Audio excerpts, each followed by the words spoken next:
The two top engines, Stockfish 15 and Leela C0, played an immortal tactical battle in the Computer Bullet Chess Championship in a beautiful King's Indian defense, and this game, I think, had everything. This is simply a game of million ideas, of million tactics, because here I think you'll see everything that chess is all about. We'll see a beautiful exchange sacrifice, piece sacrifice, pawn breakthrough motif, double attacks, decoys, demolitions of pawn structure, king in the center position without castling, endangered king positions, really beautiful tactical ideas. Be prepared. This was a sick brutal chess. This was again a chess from another dimension. So let's check out now the game Stockfish against Leela C0 in a beautiful Semi-Averbakh of the King's Indian defense. So the fish opened with the move d4. Leela's response was knight to f6, c4, g6, and after knight to c3, bishop to g7, e4, and d6, we have reached the standard position of the King's Indian defense. So now bishop to e2, we have now a kingside castling, and now after bishop to e3, we have now the so-called Semi-Averbakh system.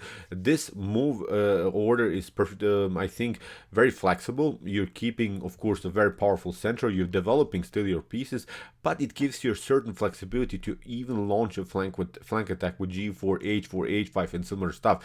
Usually, you're going knight to f3, and then after move e5, basically black is trying to break you here on the king side. But this move order, as I said, gives white the opportunity to break on the king side, which is, I think, a very annoying system to handle for black. Black basically doesn't love, I think, to play against the systems. I think the Semi-Averbakh is one of the best methods to beat the King's Indian structure. So in the continuation, e5 played by Leela, we have d5 advancing, immediately grabbing some spaces, and you see now the usual move that you also want to play in particular setups of the King's Indian is to move bishop to g4, but now this is not working because we delayed the knight's move. This delay of the knight's move on g1 to f3 is, I think, a very important strategic concept of the Semi-Averbakh system from white perspective. So in the continuation, knight from f to d7, and this move order again for black allows black to hit the center immediately with the move f5, is also preparing keep a very sort of a firm setup on the queen side, because many times in white's positions, white is trying to play the move b4, c5. Now with this move order, black is hoping to get really sort of a blocking system with move a5, knight to a6, and also the move knight to c5 would control further the progress on the square c5. So it's a paralyzing idea, it's a prophylactic idea by black, it's a defensive idea not to allow here white to break and enter with the move b4. So in the continuation, Stockfish is saying, okay, maybe you have prevented some ideas here on the queen side, but I'll stick with my plan. I'll play now g4. Now your f5 goal that you many times prepare from black's perspective is working maybe, but it's quite risky because you're opening simply many files in front of the king. So it's not the same now like in the usual King's Indian structures when you have maybe a decent activity here with the move f4. Now with the move g4, basically here, as we said, black paralyzed maybe white's idea here with the move b4, but now also white paralyzed black's idea with the move f5. So it's really a great counterplay so far by the two top engines. So knight to a6 by Leela, we have knight to f3. Now comes this move f5. We have g takes f5, g takes f5, and here Stockfish is again saying, okay, I will take out the pawn, but if you get now with the rook into the game, the rook gets exposed. The rook gets, I think, really in danger here. The rook becomes really a tactical threat now, because here after move rook to g1 that we can play king to h8, maybe you get out of the attack, but now with queen to c2 you could face really many tactical threats. For instance, you play something like knight to c5, there is always this kind of an idea. Knight to g5, look at this, we have here also the threat on h7, and one of the main tactical ideas is queen to f5 and also knight to f7, maybe a royal fork here on against the king and the queen. So that's why here after move e takes f5 that Stockfish played. Leela kept it calm, played now knight to c5, is hoping of course to recapture the pawn with the bishop, which is of course a more natural idea. And of course here with this setup knight to a6, knight to c5, you're also not endangered maybe to double up your pawn structure for potential bishop to c5. Of course you don't have to pick up with the pawn because you have this other knight. So far so good, but it's a dynamic, really wild position already. So Stockfish plays immediately rook to g1, at least paralyzing one of these minor pieces. We have now bishop to f5, and now after move a3 we have e4 by Leela c0, and now the fun really starts. Now it becomes brutal. If it weren't, I think it's already brutal, but now it gets even much more brutal, because here Stockfish plays immediately an exchange sacrifice with rook takes g7. After king to g7, now the knight is getting on a beautiful square on d4, and you see now the bishop is lost. This is hanging on f5. There are now many opportunities what you can do in the game. Queen to h4 was played by Leela c0, but let's see what happens if you play, for instance, the move knight to d3. In the beginning it makes sense because you're placing your knight really on a brutal square, but actually this is losing immediately for black, because after bishop to d3, e takes d3, and now knight to f5, we have rook to f5, and now look at this, queen to g4 is coming into the game. You lose the rook, you cannot cover yourself, of course, with the move rook to g5. The bishop is also hitting this very important square. If you play something like bishop to d7 in this particular position after move knight to d4, then I think b4 is very dangerous, because again after knight to d3, bishop to d3, e takes d3, queen to d3, maybe you can try on queen to h4, but now look at this. Queenside casting is, I think, brutal here. The engine gives here +4 evaluation for white, believe me or not, so it's okay, you're down the exchange, but I'm not seeing good ways how you're going to get this knight into the game. The bishop is paralyzed. In the near future, we can use the e6 square. You get rook to g1. You're getting destroyed probably on dark squares, because you have lost your dark square bishop. I think you have some tactical problems around the king. So as you see, also this particular line with bishop to d7 is not working. So that's why queen to h4 was played by Leela c0. Leela left simply the bishop loose here on f5. In the continuation, we have now king to d2. Look what Stockfish is doing, getting the king in the center. But when you think about it harder, it's great what Stockfish did, because still the king is not endangered here, because there is a good protection of this pawn structure. The pieces are around the king, 4 minor pieces are securing the king. Still we have the opportunity to get our queen into the game, but also we have to notice the bishop's activity is perfectly fine. The bishops are targeting still towards the king side, but it was really strange to see that Stockfish played now king to d2 out of this beautiful tactical shot. Really wild stuff. So okay, Leela gets out of the range, gets out of the g file. We have now a queen to g1, knight to d7, and here if you play rook to g8, of course we can also play queen to h1 with ideas maybe to finally somehow recapture the pawn here on e4, but also maybe to compete on the g file. b4 we have seen is always an opportunity. It's, I think, a playable line. So here of course white should be also slightly better, because I think again we have to notice one particular problem. The knights are out of game. This knight on a6 will have to have, I think, play once, twice, maybe even 3 times, just in order to get some kind of an activity. This knight on c5 takes also the natural square for the knight. It's really weird how these knights are placed here on the queen side. So after move queen to g1, rook to g8 wasn't the move that Leela played. Leela played knight to d7, probably preparing this move knight to c5 in order to get this other knight into the game. But now knight to f5 finally by Stockfish. We have rook to f5, and now queen to g4. Really interesting idea here by Stockfish. Really strange that white is trying here to trade off the queens, trying to simplify the game when white is down the exchange, which is really sort of a brave decision. But let's see now what happens if you play queen to g4. If you play that, then of course bishop to g4 comes with the tempo. You have to play rook to f7 in order to protect the knight on d7. But now look at this, we can pick up here this piece, and now after knight to e4, bishop to d4 is coming into the game, rook to g1, knight to f6. So it's really annoying, I think, for black to continue this game, but white is destroying here black for sure on dark square. So that's why after move queen to g4, here Leela tried to keep the pieces in the game. We have now the move b4, and here rook to e8. If you play rook to g8 again, then we can pick up now finally this pawn on e4. Then this bishop will come on d4, f4 maybe is also an opportunity to paralyze a little bit further the dark squares.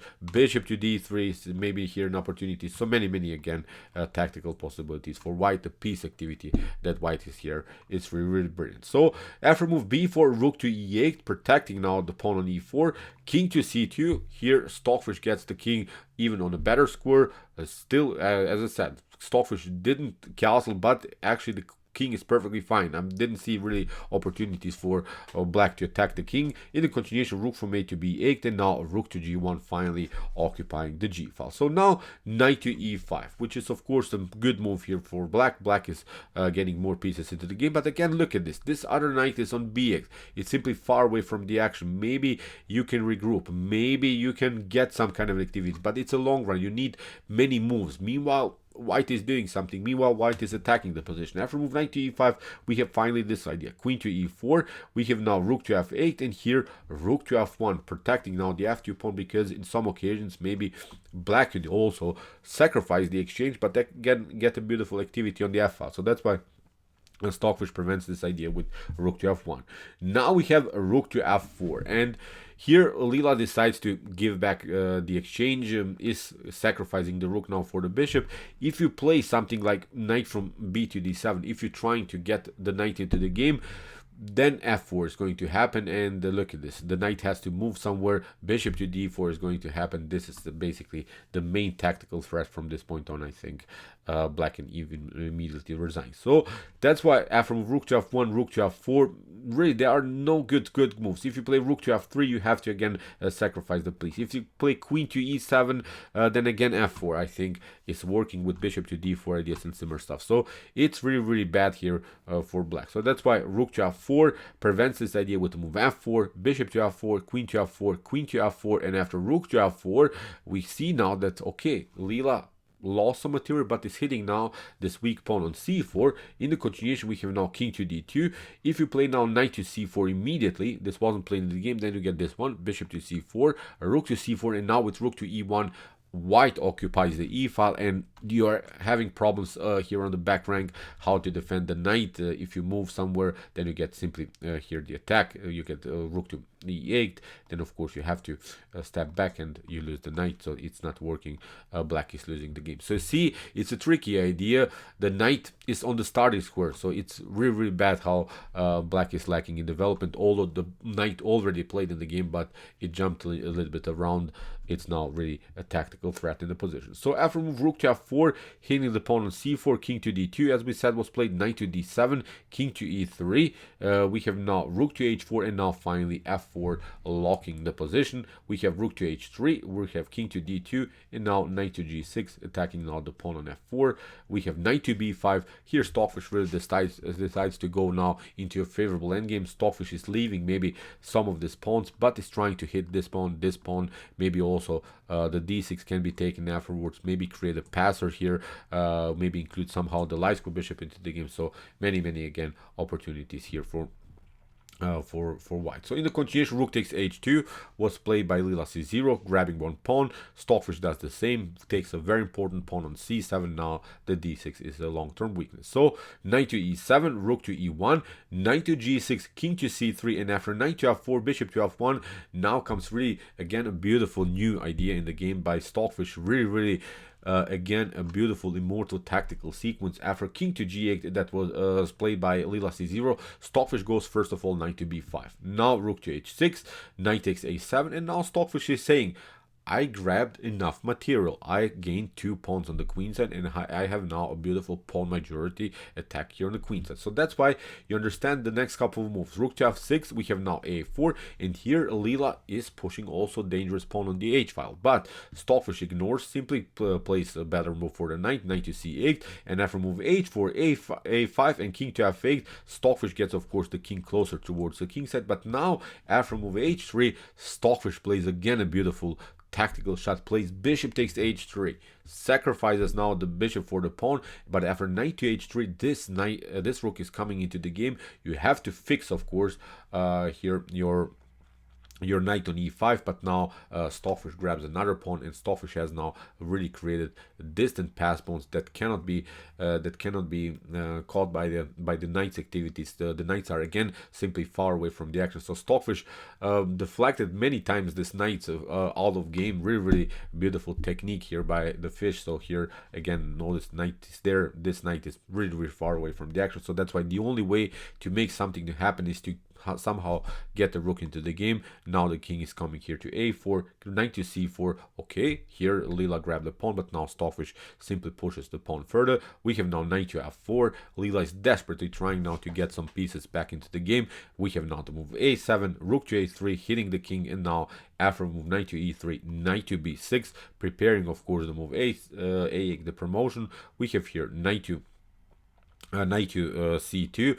Very tricky move. There are even some ideas to maybe deliver annoying checks, maybe deliver even some occasions checkmates, is if it's possible. In the continuation, we have now knight to a4, knight to d4, played by Stockfish, by Leela, pardon me. King to c4. Leela grabs now the pawn on the knight on a4. Here Stockfish grabs also the knight on d4, but now after king to e8, the game is over because Stockfish calculated this in a beautiful way. Rook to b8, now a new promotion. Stockfish even promotes a rook here. Leela has to take, and from this point on, the game is basically over. A rook to a7, king to c8, and of course, by the rules of the chess, computer chess championships, White needs now to play the game till the end. You have to play till checkmate. Here Stockfish, after move knight to g6, play Leela, simply continue the pressure with b6. Now a check, the king has to step back. Here promotion of the queen is coming into the game, and now after a couple of moves, here with the move queen to d8, black got checkmated. So really great stuff. First of all, this exchange sacrifice on g7, then this idea to keep the king in the center, then sacrificing the knight for the distant pass pawn, creating a distant pass pawn on the a file, really including the pieces into the game, occupying the 7th rank, occupying the 8th rank. Really important ideas, important elements of chess that I think we miss sometimes in some other games. Really great tactical battle between the two top engines, Stockfish 15 and Leela C0. So okay, I hope that you enjoyed the game. I really enjoyed it, a lot of interesting ideas for sure. Really brutal tactical game. If you want to see more games like this, check out my Common Chess Games Played by Computer series with some more games played by Stockfish, Alpha Zero, Leela Zero, Dragon Engine, and many more. And if you like this content, don't forget to subscribe to my channel. See you soon with some more videos, and what to say, chess is the best, of course.